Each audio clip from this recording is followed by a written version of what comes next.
I'm the developer of Linguistic Genomics, which was the first platform on which you could determine the intent of communication rather than the literal artifact of communication. But we've also used that technology for a number of other applications in defense and intelligence and finance, and most notably, in the early 2000s, my company was responsible for bringing down what was, at the time, one of the largest tax frauds in US history. We maintained a series of inquiries into every individual, every organization, and every company that is involved in anything that either blurs the line of biological and chemical weapons or crosses that line in any of 168 countries. In 1999, there were 1 million patents digitized by IBM. And those 1 million patents were the first time human innovation had been put into an electronic digital searchable format. We took that information and we did a very simple exercise using our linguistic genomics technology, where I made the horrific assessment that approximately 1/3 of all patents filed in the United States were functional forgeries, meaning that while they had linguistic variations, they actually covered the same subject matter. In 1999, patents on coronavirus started showing up, and thus began the rabbit trail. March 2003, panic grips Hong Kong as a deadly new virus sweeps through the city. In 2003, the Center for Disease Control saw the possibility of a gold strike, and that was the coronavirus outbreak that happened in Asia. They saw that a virus they knew could be easily manipulated was something that was very valuable, and in 2003 they sought to patent it. And they made sure that they controlled the proprietary rights to the disease, to the virus, and to its detection, and all of the measurement of it. We know that Anthony Fauci, that Ralph Baric, that the Center for Disease Control, and the laundry list of people who wanted to take credit for inventing coronavirus were at the hub of this story. From 2003 to 2018, they controlled 100% of the cash flow that built the empire around the industrial complex of coronavirus. The World Health Organization has officially named the novel coronavirus the novel coronavirus outbreak. The coronavirus The World Health Organization has declared an international public health emergency. While we know that the coronavirus manipulation started with Dr. Ralph Baric in 1999. The major characteristics of SARS, MERS, and SARS coronavirus 2, it's a good way for you... Ralph Baric is the researcher at the University of North Carolina, Chapel Hill, who's famous for his chimeric coronavirus research. In 2002, there was a recognition that the coronavirus was seen as an exploitable mechanism for both good and ill. On April the 25th, 2003, the U.S. Center for Disease Control filed a patent on the coronavirus transmitted to humans. Under 35 U.S. Code Section 101, nature is prohibited from being patented. Either SARS coronavirus was manufactured, therefore making a patent on it legal, or it was natural, therefore making a patent on it illegal. If it was manufactured, it was a violation of biological and chemical weapons, treaties, and laws.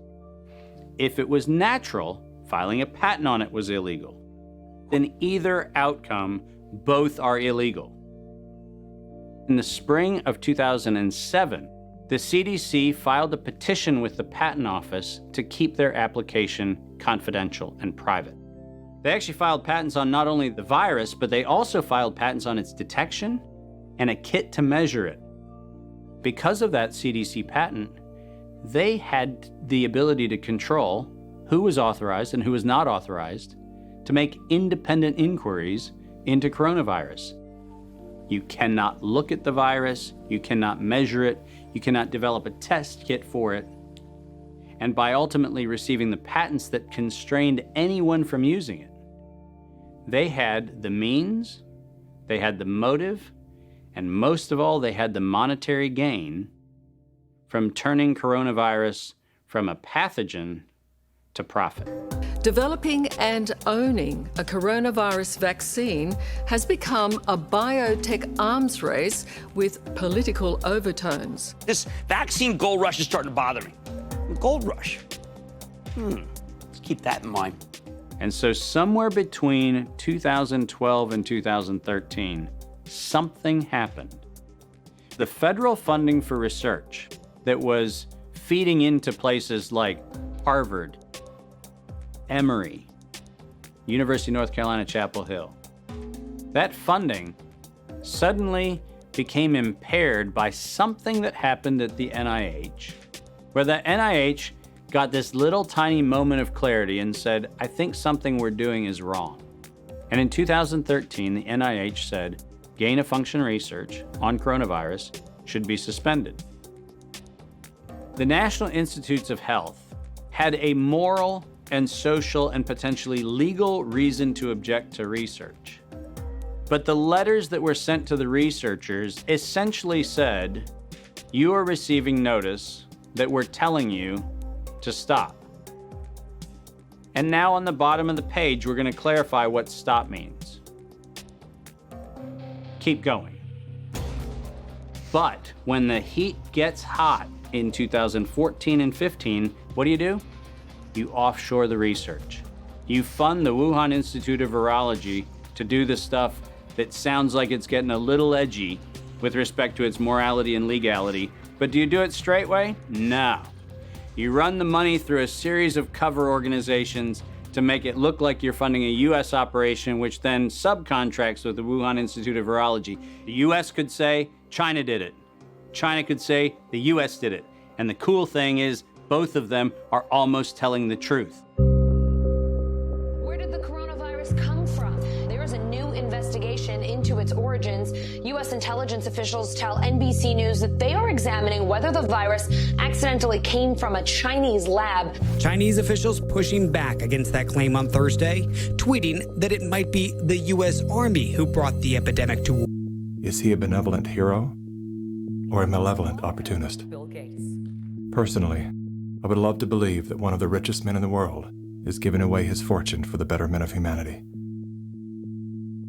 I want to believe that endearing smile. I want to believe that his heart is as soft and warm as his sweaters. At the very least, I want to believe that he's unaware of the damage he's done. The side effects for the Moderna vaccine sound concerning. We looked. After the second dose, at least 80% of participants experienced a systemic side effect. So, are these vaccines safe? Well, the FDA, not being pressured, will look hard at that. The FDA is the gold standard of regulators. And their current guidance on this, if they stick with that, is very, very appropriate. And you know, the side effects were not super severe. That is, it didn't cause permanent health problems for the things there. Moderna did have to go with a fairly high dose, and so to get the antibodies. This isn't a vaccine story. This is a population management story. If your goal is to make this beautiful earth that we live on an exclusive playground for the entitled few, then populations that get in the way are a problem. And it is the empirical impulses of individuals who have decided that by outranking the rest of humanity, they can dictate upon humanity the conditions of their existence.